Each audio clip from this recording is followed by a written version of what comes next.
अतिभीकरं नवादितारभास्करं नमस्तुरारिनिर्जरं नताधिकापदुद्धरं सुरेश्वरं निधीश्वरं गजेश्वरं गणेश्वरं नमस्करोमि भास्करं नमामि तं विनायकम्.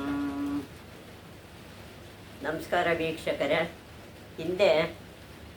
ಹಿಂದಿನ ಜ್ಯೋತಿರ್ಲಿಂಗಗಳ ವಿಷಯ ತಿಳ್ಕೊಂಡಿದ್ದೀವಿ. ಈಗ ನಾವು ಮುಂದೆ ಭೀಮಶಂಕರ ಅನ್ನೋ ಜ್ಯೋತಿರ್ಲಿಂಗದ ವಿಷಯವನ್ನು ನಾವು ಈಗ ತಿಳ್ಕೊಳ್ಳೋಕೆ ಹೊರಟಿದ್ದೀವಿ. ಭೀಮಶಂಕರ ಇದು ಜ್ಯೋತಿರ್ಲಿಂಗಗಳ ಮಾಲಿಕೆಯಲ್ಲಿ 6ನೇಯದು. ಈ ಲಿಂಗ 6ನೇ ಲಿಂಗ. ಭಾರತದ ಅನೇಕ ಸ್ಥಳಗಳಲ್ಲಿ ಈ ಜ್ಯೋತಿರ್ಲಿಂಗದ ಮಂದಿರಗಳಿವೆ. ಅನೇಕ ಕಡೆ ಈ ಜ್ಯೋತಿರ್ಲಿಂಗದ ಮಂದಿರ ಇದೆ. ಸಹ್ಯಾದ್ರಿಯ ನೆತ್ತಿಯಲ್ಲಿ ಸಮುದ್ರ ಮಟ್ಟದಿಂದ ಸುಮಾರು 3400 ಅಡಿಗಳ ಎತ್ತರದಲ್ಲಿ ಭೀಮಾ ನದಿಯ ಇದು ಎಲ್ಲಿದೆ ಅಂದರೆ ಸಹ್ಯಾದ್ರಿ ಬೆಟ್ಟದ ನೆತ್ತಿಯಲ್ಲಿ ಸಮುದ್ರ ಮಟ್ಟದಿಂದ ಸುಮಾರು 3400 ಅಡಿಗಳ ಎತ್ತರದಲ್ಲಿ ಈ ಲಿಂಗ ಭೀಮಾ ನದಿ ದಡದಲ್ಲಿ ಇದೆ ಅಂತ ಯಾತ್ರಿಕರು ಹೇಳ್ತಾರೆ. ಉಗಮ ಸ್ಥಾನದಲ್ಲಿ ಭೀಮಾ ನದಿಯಲ್ಲಿ ಹುಟ್ಟುತ್ತೆ. ಆ ಸ್ಥಾನದಲ್ಲಿ ಪ್ರಸಿದ್ಧವಾದ ಭೀಮಶಂಕರ ಮಂದಿರವಿದೆ. ಆ ಸ್ಥಳದಲ್ಲಿ ಭೀಮಶಂಕರನ ಪ್ರಸಿದ್ಧವಾದ ಲಿಂಗದ ಮಂದಿರ ಇದೆ. ಭೀಮೆಯ ದಡದಲ್ಲಿ 2 ಶಿವ ಮಂದಿರಗಳಿವೆ. ಭೀಮಾ ನದಿ ದಡದಲ್ಲಿ 2 ಈಶ್ವರ ದೇವಸ್ಥಾನಗಳಿದೆ. ಒಂದು ಪ್ರಾಚೀನವಾದುದು, ಒಂದು ಹಳೆಯ ಮಂದಿರ. ಅದು ಇನ್ನೊಂದು ಪ್ರಾಚೀನವಾದುದು, ಅಂದರೆ ಮಧ್ಯಕಾಲದಲ್ಲಿ ಕಟ್ಟಿಸಿರುವಂಥ ದೇವಸ್ಥಾನ. ಅರ್ವಾಚೀನ ಮಂದಿರವನ್ನು ಪ್ರಸಿದ್ಧ ರಾಜನೀತಿ ತಜ್ಞನಾದ ನಾನಾ ಫಡ್ನವೀಸ್ ಕಟ್ಟಿಸಿದ್ದು. ನಾನಾ ಫಡ್ನವೀಸ್ ಅಂತ ಮಹಾರಾಷ್ಟ್ರದವರು ಇರ್ತಾರೆ. ಅದು ಆ ರಾಜ ಇದನ್ನು ನೀತಿ ತಜ್ಞವನು, ರಾಜನೀತಿ ತಜ್ಞನಾಗಿರ್ತಾನೆ. ಅವನು ಈ ದೇವಸ್ಥಾನವನ್ನು ಮಧ್ಯ ಕಾಲದಲ್ಲಿ ಈ ದೇವಸ್ಥಾನವನ್ನು ಕಟ್ಟಿಸಿರ್ತಾನೆ. 2 ಮಂದಿರಗಳನ್ನು ಕೃಷ್ಣಶಿಲೆಯಿಂದ ಕಟ್ಟಿಸಿದ್ದಾರೆ. ಅಂದರೆ ಕಪ್ಪು ಶಿಲೆಯಲ್ಲಿ ಈ ದೇವಸ್ಥಾನವನ್ನು ನಿರ್ಮಾಣ ಮಾಡಿದ್ದಾರೆ. ಹಳೆ ಮಂದಿರದಲ್ಲಿ ಪಂಚಮುಖ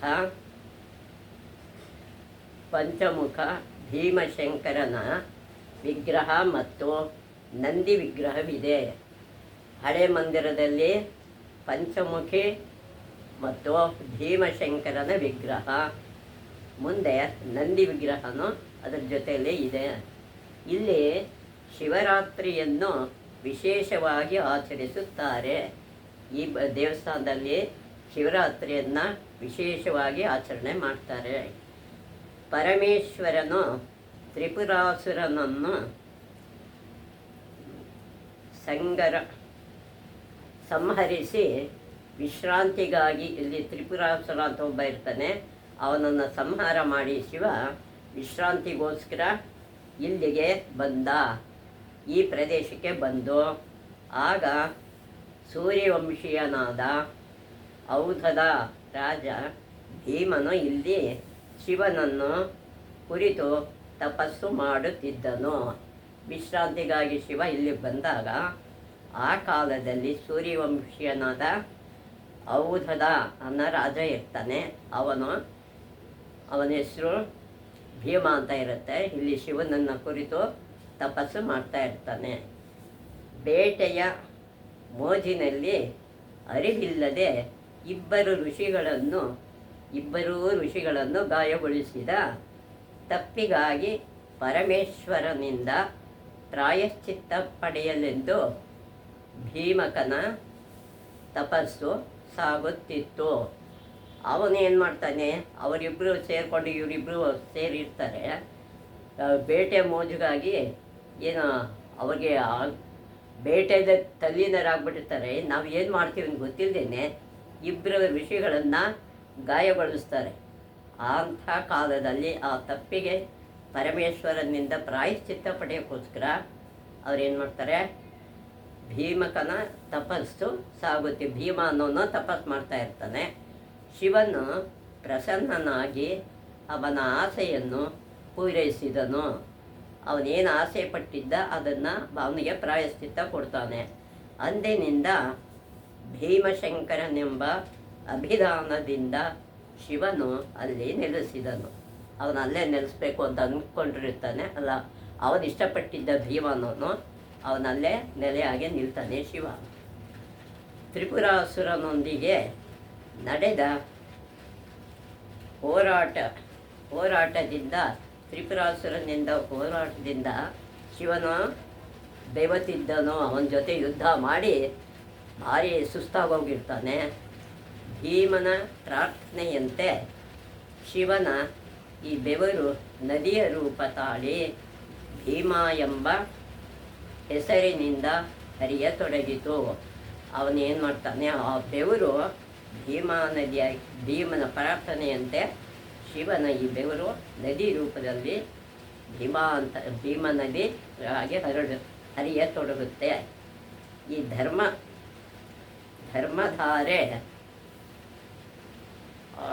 ಧರ್ಮಧಾರೆ ಭೀಮನ ಪ್ರಾರ್ಥನೆಯಿಂದ ಪುಣ್ಯ ಆಗಿದ್ದರಿಂದ ಅದನ್ನು ಭೀಮಾರತಿ ಎಂದು ಕರೆಯಲಾಯಿತು. ಇದನ್ನು ಅವನ ಪ್ರಾರ್ಥನೆಯಿಂದ ಪುಣ್ಯ ನದಿ ಕ್ಷೇತ್ರ ಆಗುತ್ತೆ. ಅದರಿಂದ ಅದನ್ನು ಭೀಮಾರತಿ ಅಂತ ಕರೆಯಲಾಯಿತು. ಈ ಕ್ಷೇತ್ರದಲ್ಲಿ ನಾನಾ ಫಡ್ನವೀಸನು ಕಟ್ಟಿಸಿದ 2 ಪುಷ್ಕರಣಿಗಳಿವೆ. 2 ಪುಷ್ಕರಣಿ ಸರೋವರಗಳು ಇಲ್ಲಿ ನಾನಾ ಫಡ್ನವೀಸ್ ಕಟ್ಟಿದ್ದಾನೆ. ಶಿವಪುರಾಣದ ಕೋಟಿರುದ್ರ ಸಂಹಿತೆಯಲ್ಲಿ, ಶಿವಪುರಾಣದಲ್ಲಿ ಕೋಟಿರುದ್ರ ಅಂತ ಇದೆ. ಆ ಸಂಹಿತೆಯಲ್ಲಿ ಭೀಮಶಂಕರ ಮಂದಿರ ಕಾಮರೂಪದಲ್ಲಿ, ಅಂದರೆ ಇಂದಿನ ಅಸ್ಸಾಂ ರಾಜ್ಯದಲ್ಲಿದೆ. ಕಾಮರೂಪ ಅನ್ನೋ ಒಂದು ಸ್ಥಳ ಅದು ಅಸ್ಸಾಮಲ್ಲಿ ಇದೆ ಎಂಬ ವಿವರವಿದೆ. ಗೌಹಟಿ ಬಳಿಯ ಬ್ರಹ್ಮಪುರ ಬೆಟ್ಟದ ಮೇಲಿನ ಮಂದಿರವೇ ಭೀಮಶಂಕರ ಮಂದಿರವೆಂದು ಹೇಳುತ್ತಾರೆ. ಇದು ಗೌಹಟಿ ಬಳಿ ಬ್ರಹ್ಮಪುರ ಅಂತ ಇದೆ. ಆ ಬೆಟ್ಟದ ಮೇಲಿನ ಮಂದಿರವೇ ಭೀಮಶಂಕರ ಮಂದಿರ ಅಂತ ಇವತ್ತು ಅದನ್ನು ಕರೀತಾರೆ. ಈ ತೀರ್ಥದ ಕಥೆ ಹೀಗಿದೆ. ಅದಕ್ಕೊಂದು ಕಥೆ ಇದೆ. ತೀರ್ಥ ಹೇಗಾಯಿತು ಅಂತ. ಕಾಮರೂಪೇಶ್ವರ ಎಂಬ ಮಹಾಪ್ರತಾಪಿ ಶಿವಭಕ್ತ ದೊರೆಯು ಕಾಮರೂಪದ ಅರಸನಾಗಿದ್ದನು. ಕಾಮರೂಪೇಶ್ವರ ಎಂಬ ಮಹಾಪ್ರತಾಪಿ ಶಿವಭಕ್ತನಾಗಿರ್ತಾನೆ, ದೊರೆಯಾಗಿದ್ದ. ಅವನು ಕಾಮರೂಪದ ನಗರದ ಅರಸನಾಗಿರ್ತಾನೆ. ಭೀಮ ಎಂಬ ರಾಕ್ಷಸನು ರಾಜನನ್ನು ಒಳಗೊಂಡಂತೆ ರಾಜ್ಯದ ಎಲ್ಲ ಶಿವಭಕ್ತರನ್ನು ಪೀಡಿಸುತ್ತಿದ್ದ. ರಾಜನ ಸೇರಿಸ್ಕೊಂಡು ಈ ರಾಕ್ಷಸ ಎಲ್ಲರಿಗೂ ತೊಂದರೆ ಕೊಡ್ತಾ ಇರ್ತಾನೆ, ಶಿವಭಕ್ತರನ್ನೆಲ್ಲ. ರಾಜನು ಶಿವಪೂಜೆಯಲ್ಲಿದ್ದಾಗ ಅವನ ಮೇಲೆ ಹಲ್ಲೆ ಮಾಡಲು ಬಂದ ಭೀಮನು ಶಿವನಿಂದೆಯನ್ನು ಮಾಡಿದನು. ಇವನ ಮೇಲೆ ಹಲ್ಲೆ ಮಾಡಕ್ಕೆ ಬರ್ತಾನೆ, ಈ ರಾಜನ ಮೇಲೆ. ಅವನು ಹಲ್ಲೆ ಮಾಡಕ್ಕೆ ಬಂದಾಗ ಭೀಮನು ಶಿವನನ್ನು ಬೈತಾ ಇರ್ತಾನೆ. ಆಗ ಇವನೇನು ಮಾಡ್ತಾರೆ, ರಾಜನು ಶಿವನ ಮೇಲಿನ ಪೂರ್ಣ ವಿಶ್ವಾಸದಿಂದ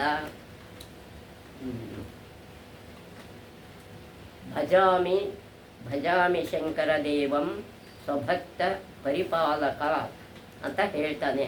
ಆ ದೇವರನ್ನು ಆ ಕೂತಲ್ಲೇ ಪ್ರಾರ್ಥನೆ ಮಾಡ್ತಾನೆ.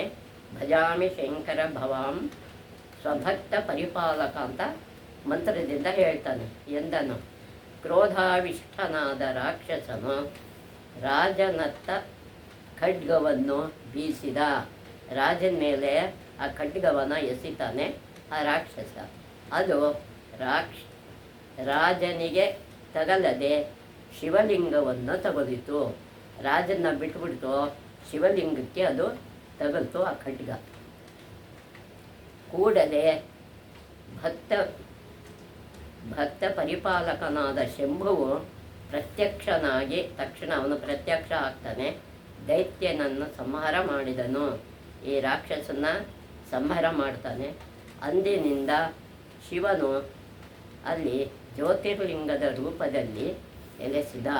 ಜ್ಯೋತಿರ್ಲಿಂಗ ರೂಪದಲ್ಲಿ ಅಲ್ಲೇ ಕಾಮೇಶ್ವರ ರೂಪದಲ್ಲಿ ಅಲ್ಲೇ ನೆಲೆಸ್ತಾನೆ. ಕಾಮರೂಪನ ನಗರದಲ್ಲಿ. ಸಹ್ಯಾದ್ರಿಯ ಭೀಮಶಂಕರ ಮಂದಿರದ ಅನತಿ ದೂರದಲ್ಲಿ ಒಂದು ಕುಂಡದಿಂದ ಭೀಮೆಯು ಹುಟ್ಟುತ್ತಾಳೆ. ಸಹ್ಯಾದ್ರಿಯ ಭೀಮಶಂಕರ ಮಂದಿರದ ಹತ್ರ ತುಂಬ ದೂರದಲ್ಲಿ ಒಂದು ಕುಂಡದಿಂದ ಭೀಮಾ ನದಿ ಹುಟ್ಟುತ್ತೆ. ಅಲ್ಲಿಂದ ಬಂದು ಮಂದಿರದ ಬಳಿಯ ಮೋಕ್ಷಕುಂಡವನ್ನು ಸೇರಿ, ಅಲ್ಲಿಂದ ಹರಿದು ಬಂದು ಮೋಕ್ಷಕುಂಡವನ್ನು ಸೇರಿ ಪುನಃ ಪ್ರಯಾಣ ಮುಂದುವರಿಸುತ್ತಾಳೆ. ಪ್ರಯಾಣ ಮತ್ತೆ ಮುಂದುವರಿಸ್ತಾಳೆ ಭೀಮೆ. ಪಿಂಪಲ ಎಂಬ ಊರಿನ ಬಳಿ, ಪಿಂಪಲ ಅನ್ನೋ ಒಂದು ಊರಿದೆ, ಪಿಂಪಲ ಎಂಬ ಊರಿನ ಬಳಿ ಭೀಮೆಯೊಂದಿಗೆ ಭಾಮ ಸೇರುತ್ತಾಳೆ. ಭೀಮೆಯೊಂದಿಗೆ ಭಾಮ ಅನ್ನೋ ನದಿನೂ ಸೇರುತ್ತೆ. ತುಳಜಾಪುರದ ಬಳಿ, ತುಳಜಾಪುರ ಅನ್ನೋ ಮಹಾರಾಷ್ಟ್ರದಲ್ಲಿದೆ, ಅದರ ಬಳಿ ಇಂದ್ರಾಣಿ ಅಂತ ಒಂದು ನದಿ ಇದೆ. ಅದು ಭೀಮೆ ಒಡೆಲನ್ನು ಸೇರುತ್ತಾಳೆ. ಭೀಮೆಯನ್ನು ಇದು ಸೇರಿಕೊಳ್ಳುತ್ತೆ. ನಂತರ ಕರ್ನಾಟಕವನ್ನು ಪ್ರವೇಶಿಸಿ ಕರ್ನಾಟಕವನ್ನು ಪ್ರವೇಶಿಸಿ ಇದು ರಾಯಚೂರು ಬಳಿ, ರಾಯಚೂರು ಜಿಲ್ಲೆಯ ಉತ್ತರ ಸೀಮೆಯಲ್ಲಿ ಆತ್ಮಸಮರ್ಪಣೆ ಮಾಡಿಕೊಳ್ಳುತ್ತಾಳೆ. ತನ್ನ ಆತ್ಮವನ್ನು ಸಮರ್ಪಣೆ ಮಾಡ್ತಾಳೆ ಭೀಮಾ ನದಿ. ಭೀಮಶಂಕರ ಕ್ಷೇತ್ರದಲ್ಲಿ ಕಮಲಜ ಎಂಬ ದೇವಿಯ ಒಂದು ಮಂದಿರವಿದೆ. ಭೀಮಶಂಕರ ಕ್ಷೇತ್ರದಲ್ಲಿ ಕಮಲಜ ಎಂಬ ದೇವಿಯ ಒಂದು ಮಂದಿರನೂ ಇದೆ.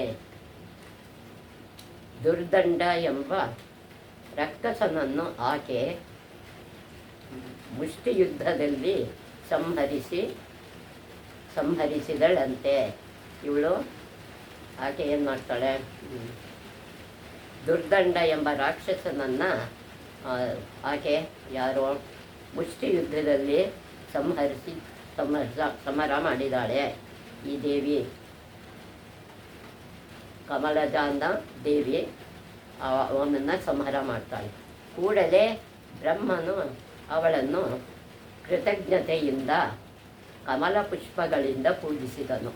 ತಕ್ಷಣ ಅವನಿಗೆ ಸಂತೋಷ ಆಗುತ್ತೆ. ಬ್ರಹ್ಮನಿಗೆ ಕಮಲದ ಹೂಗಳಿಂದ ಆ ದೇವಿಯನ್ನು ಪೂಜೆ ಮಾಡಿ ಅದಕ್ಕೆ ಅವನು, ಹೀಗಾಗಿ ಆಕೆ ಕಮಲಜ ಆದಳು. ಕಮಲಜ ದೇವಿ ಅಂತ ಹೆಸರು ಆಗುತ್ತೆ. ಇದರೊಂದಿಗೆ ಇಲ್ಲಿ ಸಾಕ್ಷಿ ವಿನಾಯಕ ಮತ್ತು ಹನುಮಂತನ ಮಂದಿರಗಳೂ ಇವೆ. ಇಲ್ಲಿ ಸಾಕ್ಷಿ ವಿನಾಯಕ ಮತ್ತು ಹನುಮನ ಮಂದಿರಗಳು ಈ ಜ್ಯೋತಿರ್ಲಿಂಗದ ಹತ್ರ ಇದೆ. ಇಲ್ಲಿನ ಕುಂಡಗಳಲ್ಲಿ ಶ್ರಾದ್ದ ಕರ್ಮಗಳನ್ನು ಮಾಡುತ್ತಾರೆ. ಅಲ್ಲಿ ಪಿತೃಗಳಿಗೆ ಶ್ರಾದ್ದವನ್ನು ಮಾಡ್ತಾರೆ.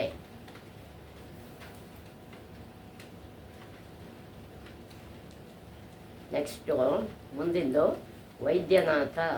ಇದು ಜ್ಯೋತಿರ್ಲಿಂಗಗಳ ಮಾಲಿಕೆಯಲ್ಲಿ 9ನೇದು ವೈದ್ಯನಾಥ ದೇವಸ್ಥಾನ ಜ್ಯೋತಿರ್ಲಿಂಗ ಇದೆ. ಇದು ಜ್ಯೋತಿರ್ಲಿಂಗಗಳಲ್ಲಿ ಎಷ್ಟೋ 9ನೇ ಜ್ಯೋತಿರ್ಲಿಂಗ. ಈ ಕ್ಷೇತ್ರವು ಬಂಗಾಳದಲ್ಲಿನ ಸಾಂಗ್ಲಾ ಪರಗಣದಲ್ಲಿದೆ. ಸಾಂಗ್ಲಾ ಪರಗಣ ಅಂತ ಇದೆ ಈ ಜ್ಯೋತಿರ್ಲಿಂಗ. ಈ ಕ್ಷೇತ್ರವನ್ನು ವೈದ್ಯನಾಥ ಧಾಮ ಎಂದು ಕರೆಯುತ್ತಾರೆ. ವೈದ್ಯನಾಥ ಧಾಮ ಅಂತಲೂ ಈ ಕ್ಷೇತ್ರಕ್ಕೆ ಹೆಸರಿದೆ. ವೈದ್ಯನಾಥನ ಕುರಿತು ಪೌರಾಣಿಕ ಕಥೆ ಸ್ವಾರಸ್ಯಕರವಾಗಿದೆ. ಅಂದರೆ ಇದರ ಒಂದು ಕಥೆ ತುಂಬ ರೋಚಕ ಪೌರಾಣಿಕ ಕಥೆ ಇದಕ್ಕೆ ಒಂದು ಉದಾಹರಣೆಯಾಗಿದೆ.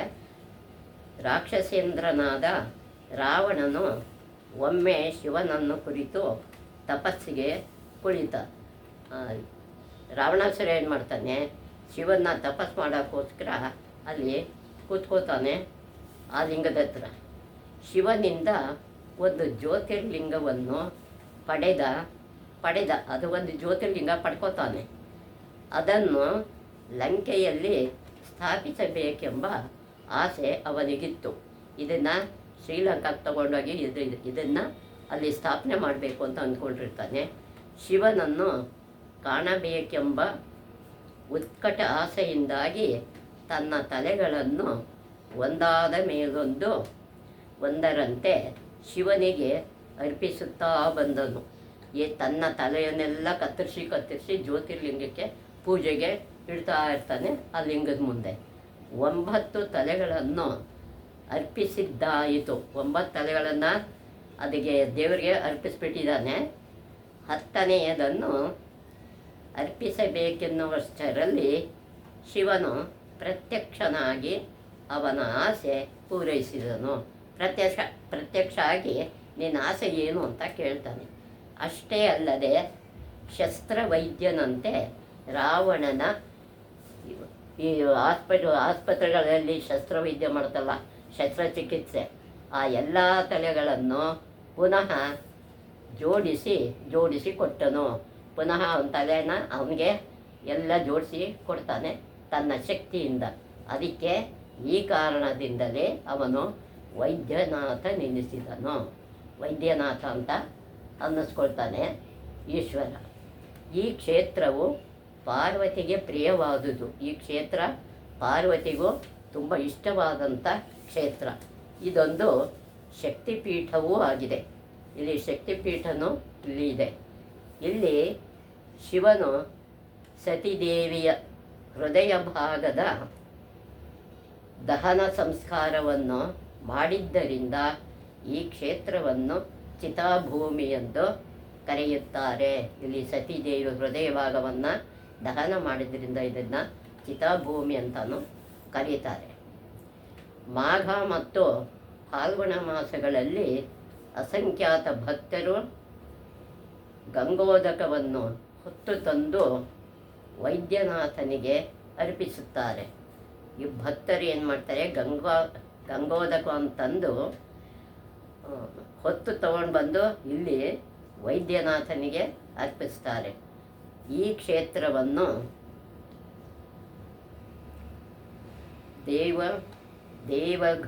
ದೇವಘರ್ ಅಂತ ಕರೀತಾರೆ.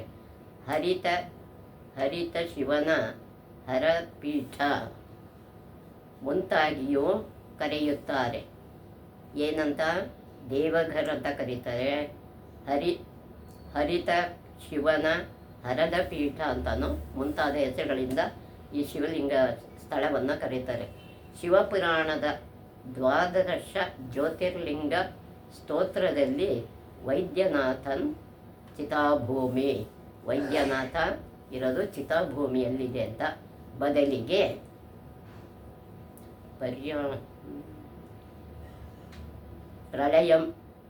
ಪ್ರಳಯಂ ವೈದ್ಯನಾಥಂ ಚ ಎಂಬುದಾಗಿ ವಿಹನ್ಯ ಸ್ಥಳ ನಿರ್ದೇಶನ ಮಾಡುವ ಒಂದು ಪೀಠವು ಪ್ರಚಲಿತವಿದೆ. ಇಲ್ಲಿ ಏನಾಗಿದೆ, ಪ್ರಳಯಂ ವೈದ್ಯನಾಥಂ ಅಂತಲೂ ಕರೀತಾರೆ ಎಂಬುದಾಗಿ ವಿಭಿನ್ನ ಸ್ಥಳ ನಿರ್ದೇಶನ ಮಾಡುವ, ಅದೇ ಬೇರೆ ಬೇರೆ ಸ್ಥಳಗಳ ಪರಿಚಯ ಮಾಡ್ತಕ್ಕಂಥ ಒಂದು ಪೀಠವು ಪ್ರಚಲಿತದಲ್ಲಿದೆ. ಪರಳಿಯು ಮರಾಠವಾಡ ಬೀಡ್ ಜಿಲ್ಲೆಯಲ್ಲಿದೆ. ಇದು ಮರಾಠದಲ್ಲಿ ಬೀಡ್ ಜಿಲ್ಲೆ ಅಂತ ಇದೆ. ಅಲ್ಲಿ ಈ ಲಿಂಗ ಅಲ್ಲೂ ಇದೆ. ಪರಳಿ ಪರ್ವತದಲ್ಲಿ ಔಷಧಿ ವನಸ್ಪತಿಗಳು ವಿಪುಲವಾಗಿ ಸಿಕ್ಕುತ್ತವೆ. ಅದರ ಗಿಡಮೂಲಿಕೆಗಳು ಯಾವ್ಯಾವ ಕಾಯಿಲೆಗೆ ಏನೇನು ಬೇಕು ಅನ್ನೋ ವನಮೂಲಿಕೆಗಳು ಕೂಡ ಇಲ್ಲಿ ಸಿಗುತ್ತೆ. ವೈದ್ಯರು ಇವುಗಳನ್ನು ಉಪಯೋಗಿಸುತ್ತಾರೆ. ಇವುಗಳನ್ನು ಉಪಯೋಗಿಸ್ಕೊಂಡು ಔಷಧಿಗಳನ್ನು ಇಲ್ಲಿ ತಯಾರು ಮಾಡ್ತಾರೆ. ಆದ್ದರಿಂದ ಇಲ್ಲಿನ ಆರಾಧ್ಯ ದೈವ ವೈದ್ಯನಾಥ ನೆನೆಸಿಕೊಂಡನು. ಇಲ್ಲಿ ದೇವರು ವೈದ್ಯನಾಥ ಲಿಂಗ ಅಥವಾ ವೈದ್ಯನಾಥ ಶಿವ ಅಂತ ಪೂಜೆ ಮಾಡ್ತಾರೆ. ಸಮುದ್ರ ಮಥನದಿಂದ ಅಮೃತವನ್ನು ತೆಗೆದುಕೊಂಡ ಧನ್ವಂತರಿಯು ವಿಷ್ಣುವಿನ ಆಜ್ಞೆಯ ಮೇರೆಗೆ ಇಲ್ಲಿನ ಶಿವಲಿಂಗದಲ್ಲಿ ಮರೆಯಾಗಿ ಕುಳಿತಿದ್ದ. ಇಲ್ಲಿನ ಅಮೃತ ಮಥನ ಕಾಲದಲ್ಲಿ ಏನು ಮಾಡ್ತಾನೆ, ಅಮೃತವನ್ನು ತಗೊಂಡು ಬರ್ತಾನೆ ಧನ್ವಂತರಿ. ಆ ತಗೊಂಡು ಬಂದ ಧನ್ವಂತರಿ ಏನು ಮಾಡ್ತೇನೆ, ವಿಷ್ಣುವಿನ ಆಜ್ಞೆ ಮೇರೆಗೆ ಇಲ್ಲಿ ಶಿವಲಿಂಗದಲ್ಲಿ ಅಡಗಿ ಕುಳಿತಿರ್ತಾನೆ. ದೈತ್ಯರ ಉಪಶಮನವಾದ ಮೇಲೆ ಅಮೃತವನ್ನು ದೇವತೆಗಳಿಗೆ ಹಂಚಿದನು. ಅದನ್ನು ಮುಗಿದ ಮೇಲೆ, ದೈತ್ಯಗಳೆಲ್ಲ ಗಲಾಟೆ ಮುಗಿದ ಮೇಲೆ ದೇವತೆಗಳಿಗೆ ಅಮೃತವನ್ನು ಕೊಡ್ತಾರೆ. ಈ ಕಾರಣದಿಂದ ವೈದ್ಯನಾಥನನ್ನು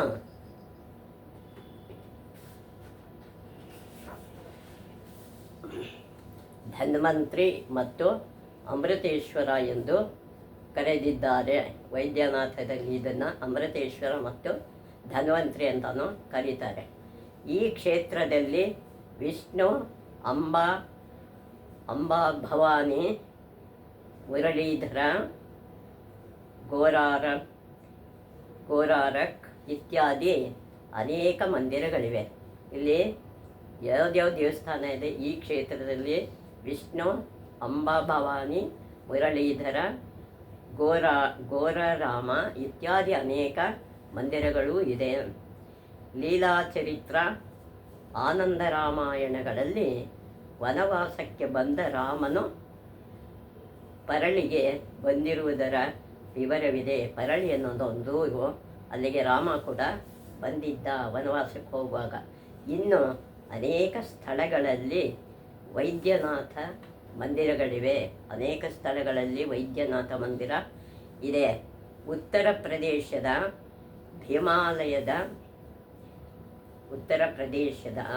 ಹಿಮಾಲಯದ ತಪ್ಪಲಿನಲ್ಲಿ ಕುಮಾರವು ವಿಭಾಗದಲ್ಲಿ ಕುಮಾರ ಅಂತ ಒಂದು ಇದೆ, ಕುಶಾವು ಅಂತ ಇದೆ. ವಿಭಾಗದಲ್ಲಿ ಉಜ್ಜಯಿನಿಲ ವೈದ್ಯನಾಥ ಎಂಬಲ್ಲಿ ಒಂದು ಶಿವಮಂದಿರವಿದೆ. ಇಲ್ಲಿ ಒಂದು ಹಿಮಾಲಯ ತಪ್ಪಲಿನಲ್ಲಿ ಕುಶಾವ ಅಂತ ಇದೆ. ಆ ವಿಭಾಗದಲ್ಲಿ ವೈದ್ಯನಾಥ ಎಂಬಲ್ಲಿ ಒಂದು ಶಿವಲಿಂಗ ಇದೆ. ಪಂಜಾಬಿನ ಕಾಂಗೋಲ ಜಿಲ್ಲೆಯಲ್ಲಿ ಸುಮಾರು 4,000 ಅಡಿ ಎತ್ತರದ ಪರ್ವತದಲ್ಲಿ ಒಂದು ಪ್ರಾಚೀನ ಶಿವಮಂದಿರವಿದೆ. ಪಂಜಾಬಲ್ಲಿ 4,000 ಅಡಿ ಎತ್ತರದಲ್ಲಿ ಒಂದು ಶಿವಲಿಂಗ ಇದೆ. ಇವುಗಳನ್ನು ವೈದ್ಯನಾಥ ಜ್ಯೋತಿರ್ಲಿಂಗಗಳೆಂದು ಭಾವಿಸುತ್ತಾರೆ. ಇದನ್ನು ಅವರು ಜ್ಯೋತಿರ್ಲಿಂಗ ಅಂತ ಭಾವನೆ ಮಾಡ್ತಾರೆ ಆ ಪಂಜಾಬ್ ಅವರು. ನಾಗೇಶ್ವರದ ಜ್ಯೋತಿರ್ಲಿಂಗ ಇದೆ. 12 ಜ್ಯೋತಿರ್ಲಿಂಗಗಳ ಮಾಲಿಕೆಯಲ್ಲಿ ಇದು 10ನೆಯದು. ಇದು 10ನೆಯದು ಆಗಿರುತ್ತೆ. 10ನೇ ಲಿಂಗ ಇದು ಸೌರಾಷ್ಟ್ರದಲ್ಲಿದೆ. ಸೌರಾಷ್ಟ್ರ ಅಂದರೆ ಈಗಿನ ಗುಜರಾತಲ್ಲದು. ದ್ವಾರಕೆಯಿಂದ ಬೇಟ್ ದ್ವಾರಕೆಗೆ ಹೋಗುವ ಹಾದಿಯಲ್ಲಿ ಈ ಕ್ಷೇತ್ರವಿದೆ. ದ್ವಾರಕೆಗೆ ಹೋಗುವಂಥ ದಾರಿಯಲ್ಲಿ ಬೇಟ್ ದ್ವಾರಕೆಯಲ್ಲಿ ಹೋಗುವಾಗ ಈ ಕ್ಷೇತ್ರ ಇದೆ. ಸುಪ್ರಿಯ ಎಂಬ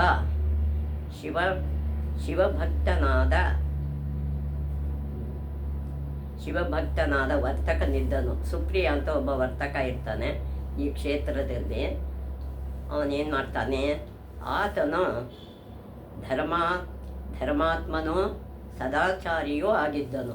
ಅವನು ತುಂಬ ಒಳ್ಳೆಯವನು, ದೇವರಲ್ಲಿ ಶಿವನಲ್ಲಿ ತುಂಬ ಭಕ್ತ ಆಗಿರ್ತಾನವನು. ಒಮ್ಮೆ ನೌಕೆಯಲ್ಲಿ ಪ್ರಯಾಣ ಹೊರಟಿದ್ದನು. ನೌಕೆಯಲ್ಲಿ ಅಂದರೆ ಹಡಗಲ್ಲಿ ಹೋಗ್ತಾ ಇರ್ತಾನೆ. ಆಗ ದಾರುಕನೆಂಬ ರಾಕ್ಷಸನು ನೌಕೆಯನ್ನು ಆಕ್ರಮಿಸಿ ಅದರಲ್ಲಿದ್ದ ಎಲ್ಲವನ್ನೂ ತನ್ನ ಸೆರೆಮನೆಗೆ ತಳ್ಳಿದನು.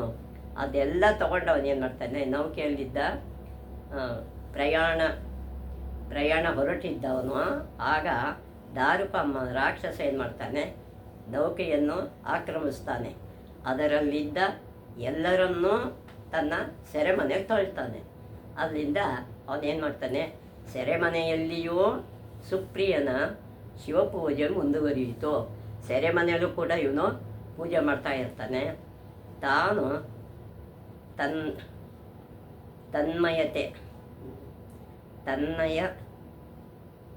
ತನ್ಮಯನಾಗಿ ಶಿವಪೂಜೆ ಮಾಡಿದ್ದಲ್ಲದೆ, ತಾನು ಶಿವಪೂಜೆ ತನ್ಮಯತೆ ಮಾಡಿದ್ದು ಅಲ್ಲದೆ ಜೊತೆಗಾರರನ್ನು ಶಿವಭಕ್ತಿಯನ್ನು ಜಾಗೃತಗೊಳಿಸಿದನು. ಜೊತೆಯಲ್ಲಿರ್ತಕ್ಕಂಥ ಪ್ರಯಾಣಿಕರನ್ನು ಶಿವಭಕ್ತಿನ ಅದರಲ್ಲಿ ತುಂಬುತ್ತಾನೆ. ಸುದ್ದಿ ತಿಳಿದ ಶಿವದ್ವೇಷಿ ದಾರುಕನು ಸೆರೆಮನೆಗೆ ಬರ್ತಾನೆ ಇವರಿದ್ದ ಕಡೆಗೆ. ಆಗ ಸುಪ್ರಿಯನು ಧ್ಯಾನಮಗ್ನನಾಗಿದ್ದನು, ಧ್ಯಾನದಲ್ಲಿ ಇರ್ತಾನೆ. ದಾರುಕನು ಅವನನ್ನು ಕೊಲ್ಲುವಂತೆ ತನ್ನ ಅನುಚರರಿಗೆ ಆಜ್ಞಾಪಿಸಿದನು. ಇವ್ರನ್ನ ಸಂಹಾರ ಮಾಡಿ ಅಂತ ಅನುಚರರಿಗೆ, ತನ್ನ ಭಟರಿಗೆ ಹೇಳ್ತಾನೆ ಆ ದಾರುಕ. ಆ ಸೆರೆಮನೆಯಲ್ಲೇ ಭಗವಾನ್ ಶಂಕರನು ಸಿಂಹಾಸನದಿಂದ ಜ್ಯೋತಿರ್ಲಿಂಗದ ರೂಪದಲ್ಲಿ ಬಂದು ಸುಪ್ರಿಯನಿಗೆ ತನ್ನ ಪಾಶುಪತಾಸ್ತ್ರವನ್ನಿತ್ತು ಅಂತರ್ಧಾನನಾದನು. ಅವನ ಸೆರೆಮನೆ ಭಗವಂತ ಶಂಕರ ಸಿಂಹಾಸನದಿಂದ ಜ್ಯೋತಿರ್ಲಿಂಗ ರೂಪದಲ್ಲಿ ಬಂದು ಸುಪ್ರಿಯನಿಗೆ ದರ್ಶನ ಕೊಡ್ತಾನೆ. ತನ್ನ ಪಾಶುಪತಾಸ್ತ್ರವನ್ನು ಕೊಟ್ಟು ಮಾಯ ಆಗ್ಬಿಡ್ತಾನೆ. ಪಾಶುಪತಾಸ್ತ್ರದಿಂದ ದೈತ್ಯನ ಸಂಹಾರವಾಯಿತು. ಅದೇ ಪಾಶುಪತಾಸ್ತ್ರದಿಂದ ಸುಪ್ರಿಯ ಅವನನ್ನು ಸಂಹಾರ ಮಾಡ್ತಾನೆ. ಶಿವನ ಆದೇಶದಂತೆ ಈ ಜ್ಯೋತಿರ್ಲಿಂಗವನ್ನು ನಾಗೇಶ ಎಂದು ಕರೆಯಲಾಯಿತು. ನಾಗೇಶ ಅನ್ನೋ ಹೆಸರಲ್ಲಿ ಇದನ್ನು ಕರೀತಾರೆ. ನಾಗೇಶ್ವರ ಎಂಬ ಇನ್ನೊಂದು ಮಂದಿರವು ಹೌದ ಗ್ರಾಮದ ಬಳಿ ಇದೆ. ಹೌದ ಗ್ರಾಮ ಅಂತ ಇದೆ, ಅದರ ಬಳಿ ಇದೆ. ಕೃಷ್ಣೇಶ್ವರ ಇದು 12ನೇ ಜ್ಯೋತಿರ್ಲಿಂಗ. ಈ ಕ್ಷೇತ್ರವು ಮಹಾರಾಷ್ಟ್ರದಲ್ಲಿದೆ. ಇದು ಕೃಷ್ಣೇಶ್ವರ ಲಿಂಗ ಅಂತ, ಇದು 12ನೇ ಲಿಂಗ. ಈ ಕ್ಷೇತ್ರ ಮಹಾರಾಷ್ಟ್ರದಲ್ಲಿದೆ. ಎಲ್ಲೋರಕ್ಕೆ ಅರ್ಧ ಮೈಲಿ ದೂರದಲ್ಲಿದೆ. ಎಲ್ಲೋರ ಹತ್ತಿರ ಇದೆ ಇದು. ಈ ಕ್ಷೇತ್ರದಿಂದ ಸ್ವಲ್ಪ ದೂರದಲ್ಲಿ ಧಾರೇಶ್ವರ ಎಂಬ ಶಿವಲಿಂಗವಿದೆ. ಇದರ ಹತ್ರನೇ ಧಾರೇಶ್ವರ ಲಿಂಗ ಅಂತ ಇದೆ. ಇದೇ ಕ್ಷೇತ್ರದಲ್ಲಿ ಸಂತ ಏಕನಾಥರ ಗುರುಗಳಾದ ಶ್ರೀ ಜನಾರ್ದನ ಮಹಾರಾಜರ ಸಮಾಧಿ ಇದೆ. ಇಲ್ಲಿ ಗುರುಗಳಾದ ಶ್ರೀ ಜನಾರ್ದನ ಮಹಾರಾಜರ ಸಮಾಧಿನೂ ಇದೆ. ಶ್ರೀ ಕೃಷ್ಣೇಶ್ವರ ಮತ್ತು ದೇವಗಿರಿ ದುರ್ಗದ ನಡುವೆ ಸಹಸ್ರಲಿಂಗ, ಪಾತಾಳೇಶ್ವರ, ಸೂರ್ಯೇಶ್ವರ ಮಂದಿರಗಳು ಮತ್ತು ಸೂರ್ಯಕುಂಡ ಅವು ಶಿವನ ಕುಂಡಗಳೆಂಬ 2 ಸರೋವರಗಳಿವೆ. ಇದರ ಹತ್ತಿರನೇ ಶ್ರೀ ಕೃಷ್ಣೇಶ್ವರ ಮತ್ತು ದೇವಗಿರಿ ದುರ್ಗದ ನಡುವೆ ಸಾವಿರಾರು ಸಹಸ್ರಲಿಂಗ ಅಂತ ಇದೆ. ಪಾತಾಳೇಶ್ವರ ಲಿಂಗ ಇದೆ. ಸೂರ್ಯೇಶ್ವರ ಮತ್ತು ಮಂದಿರಗಳು ಮತ್ತು ಸೂರ್ಯಕುಂಡ ಇವು ಶಿವಕುಂಡ ಎಂಬ 2 ಸರೋವರಗಳು ಇದೆ. ಹಿಂದೆ ದೇವಗಿರಿಯಲ್ಲಿ ಸುಧರ್ಮ ಎಂಬ ಒಬ್ಬ ಬ್ರಾಹ್ಮಣನಿದ್ದ. ಸುಧರ್ಮ ಅಂತ ಒಬ್ಬ ಬ್ರಾಹ್ಮಣ ಇರ್ತಾನೆ. ಅವನ ಪತ್ನಿ ಸುದೇಹಳಿಗೆ ಪುತ್ರ ಸಂತಾನವಿರಲಿಲ್ಲ. ಅವಳಿಗೆ ಮಕ್ಕಳಿರಲಿಲ್ಲ. ಅವಳು ಏನು ಮಾಡ್ತಾಳೆ, ಪುತ್ರ ಸಂತಾನ ಪ್ರಾಪ್ತಿಗಾಗಿ ಇನ್ನೊಂದು ಮದುವೆಯಾಗುವಂತೆ ಆಕೆ ತನ್ನ ಗಂಡನನ್ನು ಒತ್ತಾಯಪಡಿಸಿದಳು. ಇನ್ನೊಂದು ಮದುವೆ ಮಾಡ್ಕೊಳ್ಳಿ, ನಿಮಗೆ ಸಂತಾನ ಆಗುತ್ತೆ ಅಂತ ಒತ್ತಾಯ ಮಾಡಿ ತನ್ನ ತಂಗಿನೇ ತಂದು ತಂಗಿಯಾದ ಕೃಷ್ಣೆಯೊಂದಿಗೆ ಅವನ ವಿವಾಹವನ್ನು ನೆರವೇರಿಸಿದಳು. ತನ್ನ ಗಂಡನೇ ತಂಗಿನೇ ಕೊಟ್ಟು ಮದುವೆ ಮಾಡ್ತಾಳೆ. ಅಕ್ಕ ತಂಗಿಯರಿಬ್ಬರೂ ಅನ್ಯೋನ್ಯವಾಗಿ ಇದ್ದರು. ಕೃಷ್ಣೆ ಶಿವನ ಅನನ್ಯ ಭಕ್ತಳಾಗಿದ್ದಳು. ಕೃಷ್ಣೆ ಅನ್ನೋಳು ಶಿವನ ಭಕ್ತಳಾಗಿರ್ತಾಳೆ. ಪ್ರತಿನಿತ್ಯವೂ ನಿಯಮಪೂರ್ವಕವಾಗಿ 101 ಪಾರ್ಥಿವ ಲಿಂಗಗಳನ್ನು ತಯಾರಿಸಿ ವಿಧಿಯುಕ್ತವಾಗಿ ಪೂಜಿಸಿ ಸರೋವರದಲ್ಲಿ ವಿಸರ್ಜಿಸುತ್ತಿದ್ದಳು. ಅವಳಿಗೆ ದಿನಾ 101 ಲಿಂಗ ಮಾಡಿ ಪೂಜೆ ಮಾಡಿ ವಿಧಿಯುಕ್ತವಾಗಿ ಅದನ್ನು ಆ ಸರೋವರದಲ್ಲಿ ವಿಸರ್ಜನೆ ಮಾಡ್ತಾ ಇರ್ತಾಳೆ ಕೃಷ್ಣೆ ಅನ್ನೋಳು. ಶಿವನ ಅನುಗ್ರಹದಿಂದ ಅವಳಿಗೊಬ್ಬ ಮಗನು ಜನಿಸಿದ್ದ. ಅವನು ಬೆಳೆದಂತೆಲ್ಲ ದುರ್ದೈವದಿಂದ ಸುದೇಹಗಳಲ್ಲಿ ಅಸೂಯೆ ಅಂಕುರಿಸಿತು. ಅವಳಿಗೆ ಹೊಟ್ಟೆ ಕಿಚ್ಚು ಬರ್ತಾ ಇರುತ್ತೆ, ತಂಗಿ ಮಗನ ನೋಡಿ ಇವಳಿಗೆ ಮಕ್ಕಳಾಗ್ಬಿಡ್ತಲ್ಲ ಅಂಥೇಳಿ ತುಂಬ ಅಸೂಯೆ ಉಂಟಾಗುತ್ತೆ. ಅವನ ಮುಂದೆ ಏನು ಮಾಡ್ತಾಳೆ ಅಂದರೆ, ಅವನ ಮದುವೆಯೂ ಆಯಿತು. ಅವಳಿಗೆ ಮದುವೆನೂ ಆಗುತ್ತೆ ಮಗನಿಗೆ, ತಂಗಿ ಮಗನಿಗೆ. ಈಗಂತೂ ಆಕೆಗೆ ತಡೆಯಲಾಗಲಿಲ್ಲ. ಈ ಒಂದು ವಿಷಯ ನೋಡಿ ಅವಳಿಗೆ ಸಹಿಸ್ಕೊಳ್ಳೋಕ್ಕಾಗಲ್ಲ. ಇದರಿಂದಾಗಿ ತನ್ನ ಸ್ಥಾನ ಕಡಿಮೆಯಾಗುತ್ತಿದೆ ಎಂದು ನನಗೆ ಇಲ್ಲಿ ಬೆಲೆ ಇಲ್ಲ ಅಂತ ತಿಳ್ಕೊಂಡು ಅವಳೇನು ಮಾಡ್ತಾಳೆ, ಹಂಗಂತ ಭಾವಿಸಿ ಆಕೆ ಅವನನ್ನು ಕೊಂದು ಸರೋವರದಲ್ಲಿ ಎಸೆದಳು. ಅವಳನ್ನು ಆ ಮಗನ್ನೇ ಸಾಯಿಸಿಬಿಟ್ಟು ಸರೋವರಕ್ಕೆ ಎಸ್ಬಿಡ್ತಾಳೆ. ದುಃಖದಿಂದ ಸೊಸೆಯು ಕೃಷ್ಣೆಯ ಬಳಿ ಹೋದಳು. ಅತ್ತೆ ಹತ್ರ ಹೋಗಿ ಹೇಳ್ತಾಳೆ. ಅವಳೇನು ಮಾಡ್ತಾಳೆ, ಕೃಷ್ಣೆ ಶಿವಪೂಜೆಯಲ್ಲಿದ್ದಳು, ಶಿವಪೂಜೆ ಮಾಡ್ತಾ ಇರ್ತಾಳೆ. ಆದ್ದರಿಂದ ಅವಳಿಗೆ ವಿಚಲಿತಳಾಗದೆ ತನ್ನ ಪೂಜೆಯನ್ನು ಆಕೆ ಮುಗಿಸಿದಳು. ಅದರಲ್ಲಿ ಗಮನ ಕೊಡದೆ ಶಿವನಲ್ಲೇ ಲೀನವಾಗಿರ್ತಾಳೆ. ಆ ಪೂಜೆ ಮುಗಿಸಿ ಎಂದಿನಂತೆ ಶಿವಲಿಂಗಗಳನ್ನು ಸರೋವರದಲ್ಲಿ ವಿಸರ್ಜಿಸುತ್ತಿದ್ದಾಗ ಈ ದಿನ ವಿಸರ್ಜನೆ ಮಾಡ್ತಿರ್ತಾಳಲ್ಲ, ಹಾಗೆಯೇ ಅವತ್ತು ವಿಸರ್ಜನೆ ಮಾಡ್ತಾ ಇರ್ತಾಳೆ. ಸತ್ತಿದ್ದ ಅವಳ ಮಗನು ಸರೋವರದಿಂದ ಮೇಲೆದ್ದು ಬಂದನು. ಮತ್ತು ಆ ಮೇಲೆದ್ದು ಅವಳ ಶಿವಭಕ್ತಿ ಮೆಚ್ಚಿ ಮಗ ಮೇಲೆ ಬರ್ತಾನೆ. ಅವನು ಸತ್ತ ಸುದ್ದಿಯಿಂದ ಅವಳು ದುಃಖಿತಳಾಗಲಿಲ್ಲ. ಅವಳಿಗೆ ದುಃಖ ಆಗಲಿಲ್ಲ. ದೇವರಿದ್ದಾನೆ, ನಾನು ನಂಬಿದ್ದೀನಿ, ದೇವರು ಬಂದೇ ಬರ್ತಾನೆ ಅಂತ ಅವಳು ನಂಬಿದ್ಲು. ಅವನು ಮರಳಿ ಬಂದಿದ್ದರಿಂದ ಹರ್ಷವನ್ನೂ ವ್ಯಕ್ತಪಡಿಸಲಿಲ್ಲ. ಕೊಡೋನು ಅವನೇ, ತಗೊಳ್ಳೋನು ಅವನೇ ಅಂತ ಅವಳಿಗೆಲ್ಲ ಗೊತ್ತಿತ್ತಲ್ವ. ಹಾಗಾಗಿ ಎಲ್ಲವೂ ಶಿವನ ಲೀಲೆ ಎಂದೇ ಭಾವಿಸಿದ್ದಳು. ಅವಳ ತನ್ಮಯತೆಗೆ ಮೆಚ್ಚಿ ಶಿವನು ಪ್ರತ್ಯಕ್ಷನಾದ. ಅವಳಿಗೆ ಪ್ರತ್ಯಕ್ಷ ಆಗ್ತಾನೆ ಕೃಷ್ಣೆಗೆ. ಅವಳ ಅಕ್ಕ ಸುದೇಹಳನ್ನು ತನ್ನ ತ್ರಿಶೂಲದಿಂದ ಕೊಲ್ಲಲು ಅವನು ಮುಂದಾದಾಗ, ಅವಳು ಕೊಲ್ಲಬೇಕು ಅಂತ ಶಿವ ಮುಂದಾದಾಗ ಕೃಷ್ಣೆಯೇ ಅವನನ್ನು ತಡೆದು ಅವಳನ್ನು ಕ್ಷಮಿಸುವಂತೆ ಪ್ರಾರ್ಥಿಸಿದಳು. ಶಿವನ್ನೇ ಪ್ರಾರ್ಥನೆ ಮಾಡ್ತಾಳೆ, ಅವಳನ್ನು ಕ್ಷಮಿಸ್ಬಿಡು, ಅವಳಿಗೇನು ಗೊತ್ತಿಲ್ಲ ಅಂತ ಶಿವನ್ನೇ ಕೇಳ್ಕೊತಾಳೆ. ಕೊನೆಗೆ ಕೃಷ್ಣೆಯ ಪ್ರಾರ್ಥನೆಯಂತೆ ಶಿವನು ಜ್ಯೋತಿರ್ಲಿಂಗದ ರೂಪದಲ್ಲಿ ಅಲ್ಲಿ ನೆಲೆಸಲು ಒಪ್ಪಿದ.